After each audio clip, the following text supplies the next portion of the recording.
Hey, how's it going, YouTube? How y'all doing today? I went and I took a look at my grain stockpiles yesterday. I got about 33% of my grain finished as of right now. So I still got about 3/4 of it, 2/3 of it in storage. I got 6 days before these animals go to market. So that puts me in the city. If I'm going to bring in animals in September, that puts me in a well, I'm gonna have to feed all of this grain and then order another round of grain before the year is over. So I really got to pick up feeding these animals. But here's the thing, right, is that the animals can only handle so much food. I actually went around this morning and I checked their rear ends.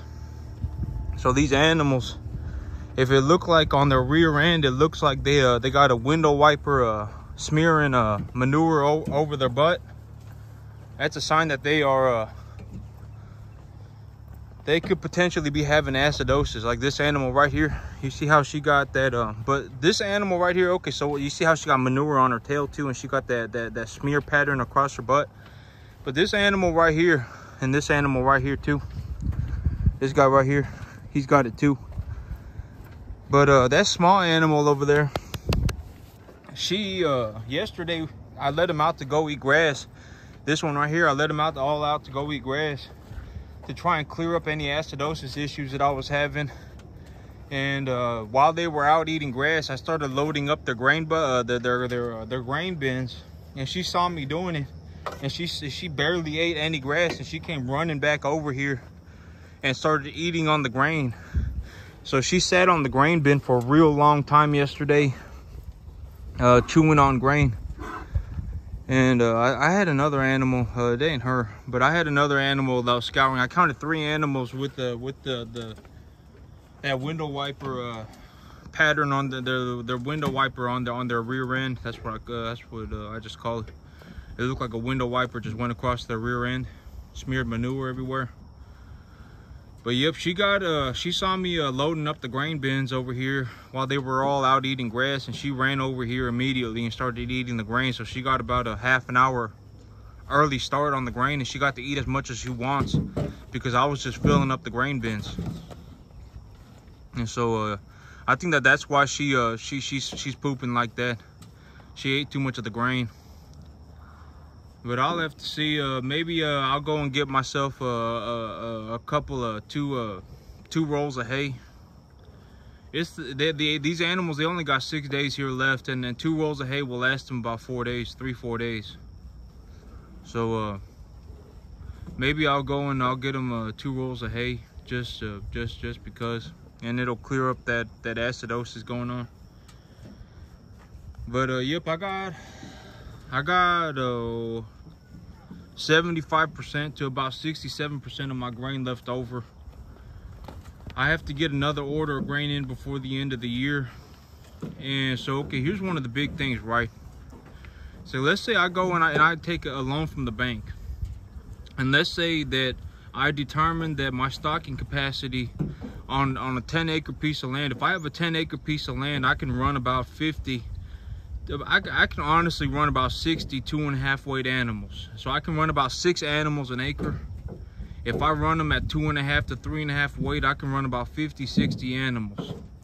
But the larger the animal gets, the fewer animals that I can raise. So if I go from running 2.5 weight calves to running 5 weight calves, I've effectively cut my stocking rate down to half, because I have to also anticipate that those 5 weight calves are going to put on more weight, and when they put on more weight, they're going to require more food, right? And so I also have to consider that. And so when I go from a 2.5 weight calf to a 5 weight calf, I go from raising 5-6 animals an acre to raising about 3 animals an acre.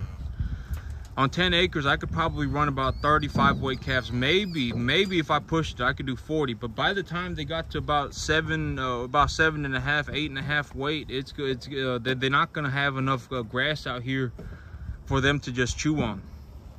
And so, the big thing that makes me money is grass. A lot of people like let's say I put these animals in a pen, right? I put them in a confinement pen. I put them in a small area where they're just locked away, and I put a feed bunk out for them. Well, if I was gonna put feed out for them, I would have to go and I would have to buy machinery to cut hay. I would have to buy machinery to roll that hay up. I would have to buy all these machines, right? And if I was going to feed a large amount of animals very efficiently, I would need another machine to take the food out for them, right? And so I would need all these machines, and all of that is money. All of that is money. All of that costs money. But if I grow grass, like me right here, where I got these animals on a huge field, a lot of people, they don't run cattle like this. Almost nobody runs cattle like this. I feed them twice a day by hand. I scoop about 550 pounds of feed, 600 pounds of feed into 5-gallon buckets, and I bring it out here for them every day. And I just feed it to them by hand. So I don't use any machines to feed these animals. And I also don't have any machinery to have to cut the hay and bale the hay and all that stuff. I don't have any machinery for that. But the moment that I start bringing in all these machines and I start having to cut hay and I start having to bale hay and I start having to chop that hay up, and then I have to put that feed out, put that hay out in front of the animals, all of that costs money. And so, you know, one of the big things that especially on something like this, like where if I am able to just let the cattle walk around and eat the grass on their own, that right there is also a very good way to make a lot of money, because it saves a lot of money. You know, I go from, like if I were gonna grow two bales of hay, if I were gonna go and grow two rounds of hay, 2 round bales of hay, a half ton each, 1,000 pounds each, that's gonna cost me about $10 a bale. It's gonna cost me about $20 to grow about 2,000 pounds of hay. But the moment I have to go and I have to chop it up and I have to cut it and I have to roll it up and then I have to, do all this and that, it adds on very quickly. The net wrap the net wrap itself is probably about $5. Maybe not 5, I don't know. I don't know exactly how much net wrap costs, but there's all these things that go into it, right? But if I grow the grass and let the cattle walk around and eat it themselves, it really costs me about $20 a ton to grow the hay and to feed it to the animals.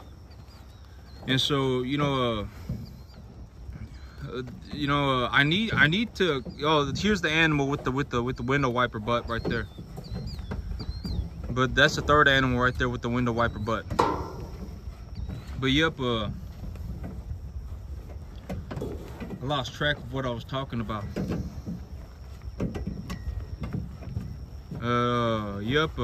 I need to keep these animals at a stocking density. Okay, but here's the other side of the stocking density equation. I need to have enough animals here to keep the grass grazed intensely enough so that the grass stays within a certain range of nutrient density.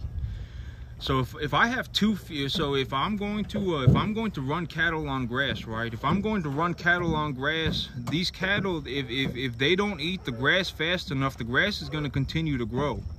And if the grass continues to grow and it goes to seed, the grass will die after it goes to seed. So the grass will literally just disappear. The grass will die after it goes to seed.